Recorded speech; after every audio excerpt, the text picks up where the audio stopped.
South Africa is a land of vibrant life and complex history. As an atheist activist, I spend my time advocating for rationalism, human rights, and the principle of Ubuntu, the idea that our humanity is caught up in the humanity of others.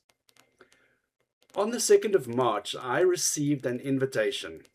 It was professional, it was polite, it spoke of a live video chat on how ethical and rational thinking can help solve real-life problems. It felt like a standard humanist exchange. I've debated with people from all walks of life. I expected pushback. I even told them to expect stupid questions. What I didn't expect was to be lured into a digital labyrinth where the only exit offered was the extinction of the entire human race and the universe itself. This wasn't a podcast. It was a recruitment center for a death cult.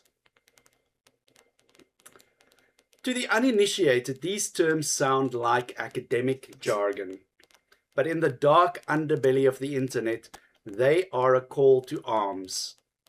Most people know antinatalism, the belief that it is better not to be born. But the group that ambushed me belongs to a more radical offshoot, ephilism. Ephilism is life spelled backwards. It posits that biological life is a malignant mistake fueled by DNA, a torture machine that must be dismantled. The prophets of this movement, like the internet personality Imendam, have spent decades radicalizing the vulnerable into believing that the only moral act is to press the red button and end all sentience. This is where Steve Aditya and his pro-extinction movement operate. They use veganism as a Trojan horse. They find people who are empathetic to animal suffering and then red pill them with a horrifying conclusion. To truly love animals, you must want them to never exist. The moment the stream began, the rational discussion was hijacked and discarded. Steve and his co-host James utilized a tactic known in psychology as a limbic hijack. Notice the strategy.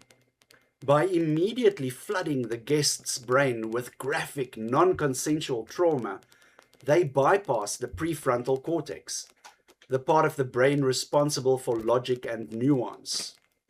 They force a false dilemma. Either agree to blow up the entire planet or admit that you support child abuse. It is a disgusting form of emotional blackmail. When I try to offer a humanist perspective, that we can reduce suffering through progress, Steve dismissed it as naive.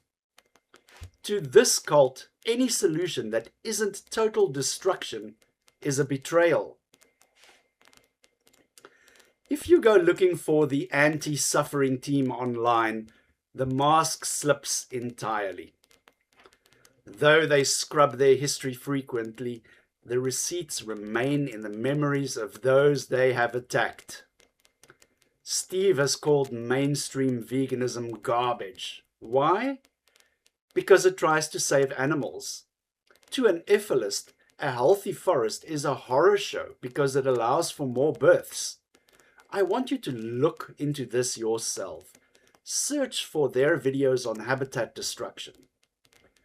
Think about that. These animal lovers view a forest fire as a moral success because it stops the DNA machine. This isn't empathy. It is a seething, misanthropic resentment of reality itself. To justify ending all life, you must first convince yourself that humans are unfixable. Steve's favorite weapon is pseudo-neuroscience. This is biological determinism. By claiming that people are born irrational or born racist and cannot change, he justifies his totalitarian desire to end their lives without consent. In the psychology of a death cult, the outsider isn't just someone with a different opinion. They are mentally defective. They are meat robots with broken wiring. Once you dehumanize your opponent, it becomes easy to label them, as Steve did to me. Just as bad as a rapist. Huh. The turning point came when I refused to be bullied.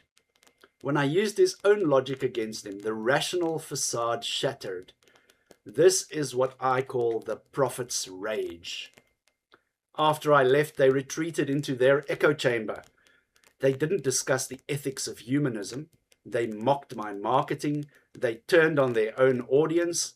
Look at what happened to a viewer named Santi. Santi expressed doubt. They said their aggression made them less likely to be an activist. Their response wasn't empathy, it was a screeching defense of their ego. They called them a moron. This is how cults survive, by isolating their members and attacking any hint of dissent. The world is full of suffering.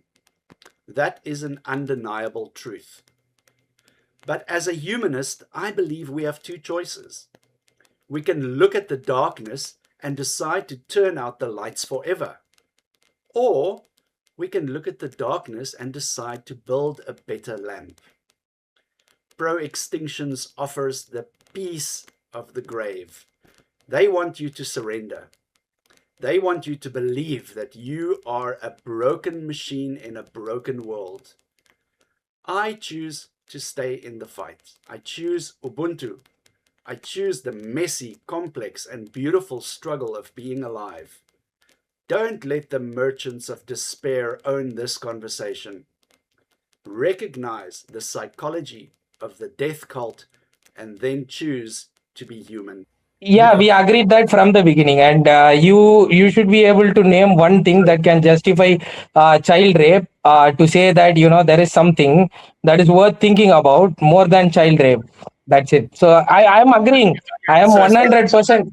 Yeah. so yeah, so basically your argument is because one person fucked a child, let's kill the entire existence. And my argument is no. My argument is you want to keep the children get like you want to keep the child fucking machine running. You want to keep the death machine running. You want to keep the predation. You want to keep the animal abuse, the animal slavery running, and I want to end it. I also want to end it. Exactly. Then you should. The only way is pressing the red button because you don't have a solution other than extinction. I forgive me. I just don't think in the extremes like that. I'm sure. Yeah, exactly. You like yeah. Then you don't want to solve these things. That's it.